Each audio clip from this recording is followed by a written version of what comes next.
Hey, I'm John Starcher, and Jason left off last time after downloading Windows 10.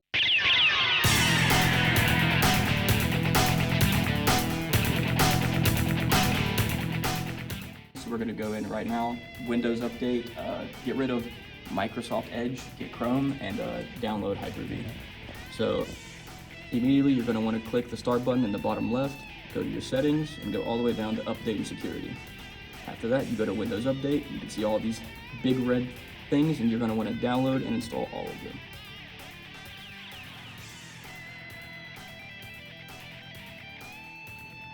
So basically, we just went through and did all of the Windows updates, and if you come a little bit closer, we're going to take this trash, put it where it belongs in the recycle bin, and bring the Google Chrome in, the best browser that you can possibly get. Okay, after that, to enable Hyper-V, you're going to go down to the search bar and type in Hyper, and right here it'll say Turn Windows Features On or Off. You're going to click that, wait for it to load, go down, see the Hyper-V right here, check that box, and click OK.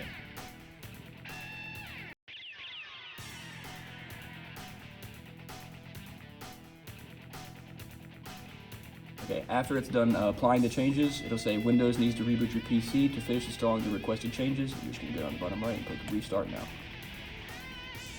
After that, once your computer reboots, go down to the search bar and type in Hyper-V, and you're going to click on the Hyper-V manager right here.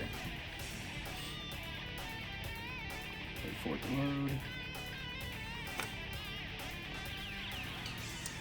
Okay. So the person after me is actually going to set up the Hyper-V itself. I'm just going to make the switch. So you'll go to the Virtual Switch Manager over here on the right. Click that. And wait for it to load. Again.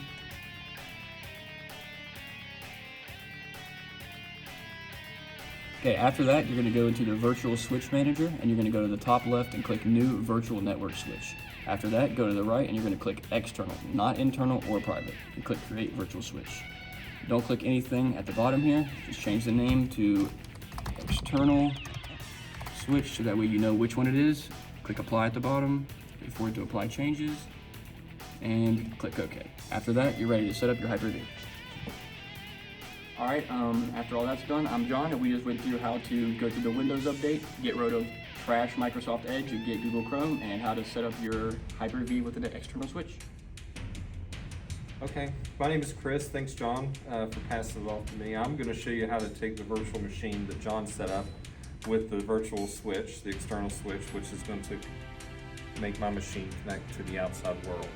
And we'll get started with that now. So we have chosen Ubuntu, which is Linux, and we're going to download it from the website. So we'll open Google Chrome, not Edge. Everybody hates Edge. And it just automatically starts downloading. Then we just have to wait about 9 minutes for it to download.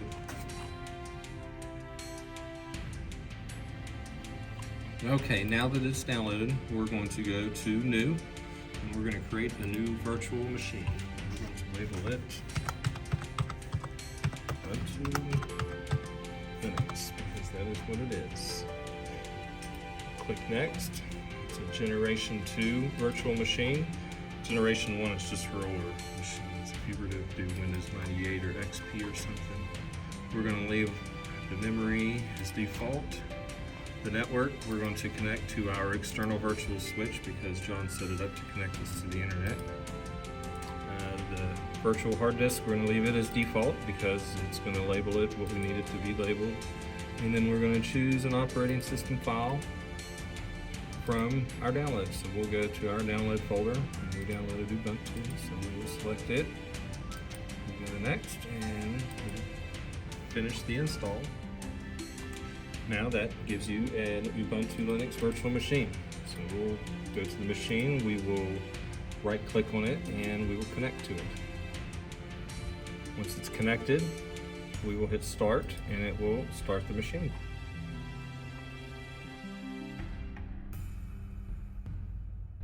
Okay, now we will start the virtual machine.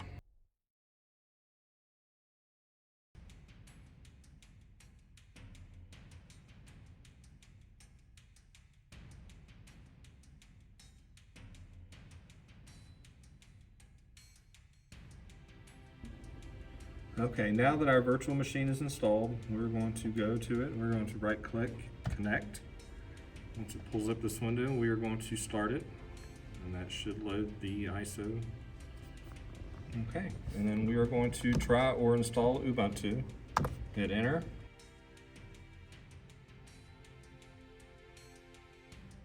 And then you'll see the loading screen for a little bit.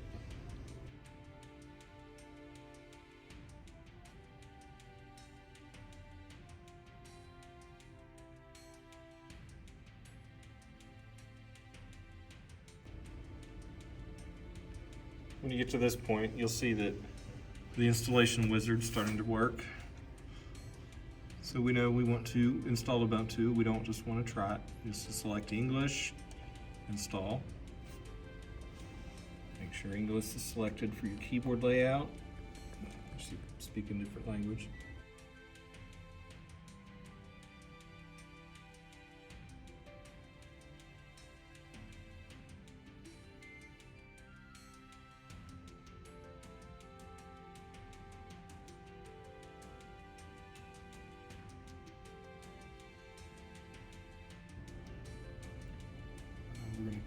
This is selected as default. We'll leave it alone. Hit install now.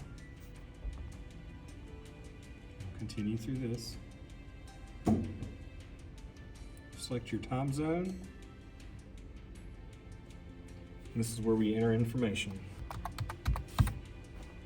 All right, we'll go ahead and put our information in there. I'll just pick some generic information. Then click continue, and it should install and set up Linux on your virtual machine. Now, some of the reasons why Linux was chosen to be installed on this virtual machine is just because it's a unique operating system that is widely used around the world to power everything from cell phones to servers to automotive systems even. So what you can do with Linux is just make something that's unique. You can code with it. You can do basic desktop tasks. It's free. You can download it off the internet, and you can run it on older hardware since it's not quite as demanding as the latest versions of Windows and Mac OS on their respective platforms.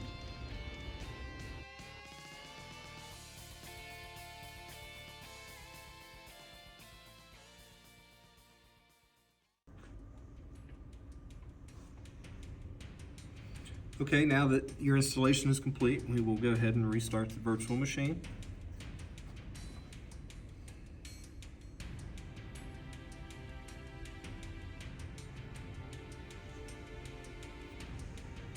If you get this message, we will want to unmount.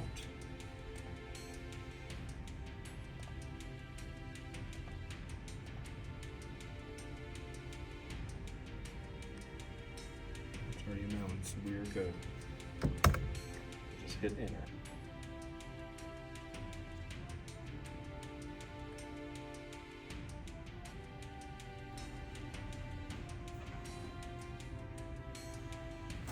Okay, now that Ubuntu is installed, we're going to went ahead and log in with our username and password that we chose earlier.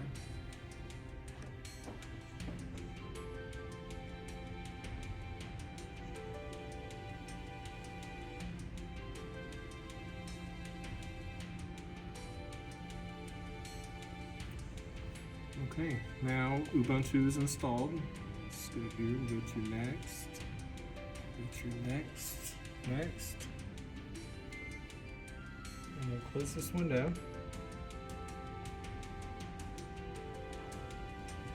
Okay, now we're going to go to Firefox web browser and check our internet connectivity.